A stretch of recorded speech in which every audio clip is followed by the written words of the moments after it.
Join me once again here on Talkin Fight as we have another episode coming your way of boxing news headlines. Let's start off with what's up with good old Francis Ngannou. He says, I want an immediate rematch with Tyson Fury. Francis Ngannou knows what he wants next, telling TMZ Sports the clear choice is a rematch with Tyson Fury. We talked to 37-year-old Ngannou on Tuesday, just days after his incredibly impressive performance against the 35-year-old Fury, and asked one of the most coveted athletes in all combat sports who and or what he wants now the world's at his fingertips. The rematch is what I want next the most, Ngannou said. As for right now, I feel like there's a lot of options for me, but I want to choose wisely, and I would go for the rematch first. Before Tyson and Francis ever threw a punch at each other, Fury already had his next fight booked with Alexander Usyk. Ngannou thinks he and Fury should settle their business before the boxing champs scrap.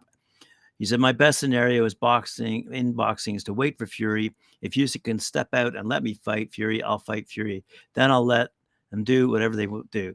I'll go back, maybe do some MMA fights, come back with some people in boxing. I'm planning to fight potentially twice next year, starting maybe February or March. Of course, despite losing by split decision on the judges' scorecards, many fans believe Francis beat Tyson, so we asked the Predator if he plans on appealing the decision. He said, who am I going to appeal to? The British Boxing Commission? I have no chance. I think there's just another way of humiliation. Oh, boy. Quick little recap here. 2016 Olympian welterweight Alberto Palmetto, 19-2, scored a 10-round unanimous decision victory over Jelson Figueroa Bocachito. 17-1, by the way, 11 knockouts on Wednesday night at the White Sands Event Center in Plant City, Florida. Former super bantamweight champ Angelo Leo, 22-1, now campaigning at featherweight after a 2.5-year layoff, hammered out a hard-fought ninth-round technical knockout over rugged Nicholas Polanco, 25-1, as we might recall. I previewed those fights last week.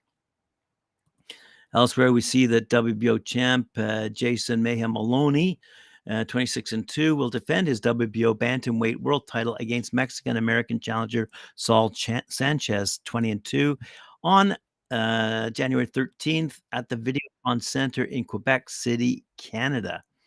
Maloney and Sanchez will stream live and exclusively in the U.S. on ESPN Plus before the doubleheader featuring Artur Beterbiev, WBC, IBF, and WBO light heavyweight title defense against Callum Mundo Smith, and undefeated super middleweight knockout artist Chris Mabili against Rohan Murdoch. Let's take a quick look at the next Benavidez Andre undercard. The undefeated WBC middleweight champ Jermell Charlo, 31-0, will battle Jose Benavidez Jr. In 10-round non-title WBC special event in the co-main event of the Benavidez Andre pay-per-view undercard on Saturday, November 25th.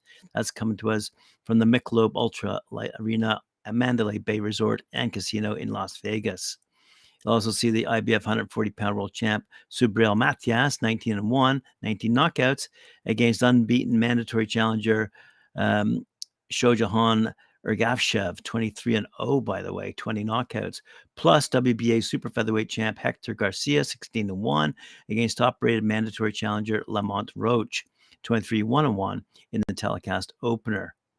The event is headlined by undefeated two-time super middleweight champ David Benavidez, defending his WBC interim super middleweight title against unbeaten two-division world champion Demetrius Bubu Andrade.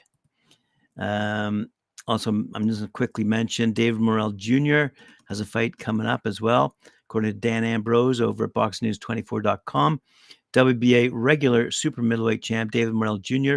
will be headlining on December 16th against an opponent still to be determined on Showtime at the Armory in Minneapolis, Minnesota. According to Keith Idek of Boxing Scene, this will be Showtime's final broadcast of the sport on December 16th. Morrell has Hollywood movie star looks and the same charm that Sugar Ray Leonard had during his career. He's got potential superstardom written all over him.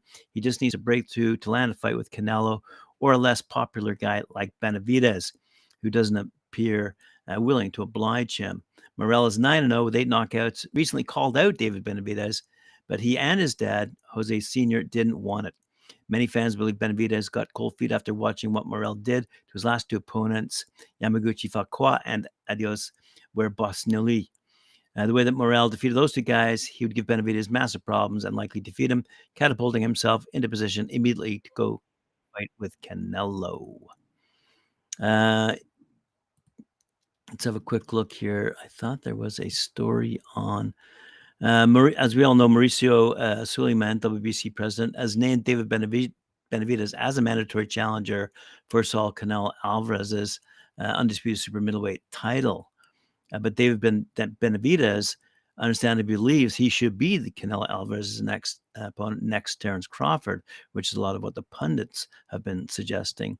The unbeaten Benavidez feels he clearly established himself as a true super middleweight who's earned his shot at Alvarez's IBF, WBA, WBC, and WBO 168-pound championships. And he owns the WBC and RIM, as I just mentioned, super middleweight title, and is the WBC's mandatory challenger for one of Alvarez's 4 crowns. More than anything, though, Benavidez considers Crawford entirely too small to fight Alvarez at super middleweight limit of 168 pounds. The 36-year-old Crawford would have to move up 3 weight classes, 21 pounds altogether, to face Alvarez in a potential pay-per-view extravaganza that has captivated much of the boxing public's imagination. To be honest with you, said Benavidez, I don't want to see that. We've already seen what happened when he fought somebody from 154. That'd be Jermell Charlo. So what's going to happen when he fights someone from 147? I respect Crawford a lot, but I don't want to see a 147-pounder fight a 168-pounder. It looks like Tim Sayu is going to fight in March. Yep. No Limit Boxing promoter George Rose says Tim Sayu plans to return to the ring in March to defend his WBO junior middleweight title against the best available opponent. Sayu defeated Brian Mendoza by 12-round unanimous decision last month on October 15th in Australia in a very competitive and entertaining fight. Sayu's 24-0, 17 knockouts, would like to face Jermell Charlo for the undisputed championship. That's not likely to happen for obvious reasons. Jermell just got a big payday in a defeat against Canelo Alvarez, and he's already made it known he wants Terence Crawford. Other possibilities that Sayu would like to face next: Terence Crawford, Errol Spence, Jermall Charlo, Erickson Lubin, Danny Garcia, or Erislan Lara. So a couple options there. Xander Zayas was going to face off with Jorge Fortea in a super welterweight category in December. Seems 21-year-old Xander Zayas will face off against Fortea in a 10-round junior middleweight bout on December 9th. Pembroke Pines, Florida, be center stage for one of the most anticipated fights of the year. Puerto Rico Zayas, he's 17-0, 11 knockouts, is back after missing the first half of 2023 when he stopped Roberto Valenzuela Jr., having made his professional debut in October 2019. Zayas' rise to stardom began at the age of 16 when he first signed to Top Rank. Fortea, hailing from Spain, who just sits one spot behind Zayas in the latest BoxRec rankings, got outclassed by Bakram Murtazaliev and Anthony Fowler in his earlier great fights. In addition to his current winning streak, Jorge Fortea previously held the WBC Latino 154-pound title. With 13 years of professional boxing under his belt, Fortea fought Ishmael Flores and defeated him by decision in April. And on the other hand, by winning his 3rd fight of the year, Zayas aims to solidify his title candidacy. Oh, good for him. And that, my friends, wraps us up for today. Appreciate you joining me very much, and I look forward to seeing you again tomorrow, same time, 11 a.m. Eastern Time, here on Talkin Fight. Remember to like, share, subscribe, and hit that notification bell. Thank you.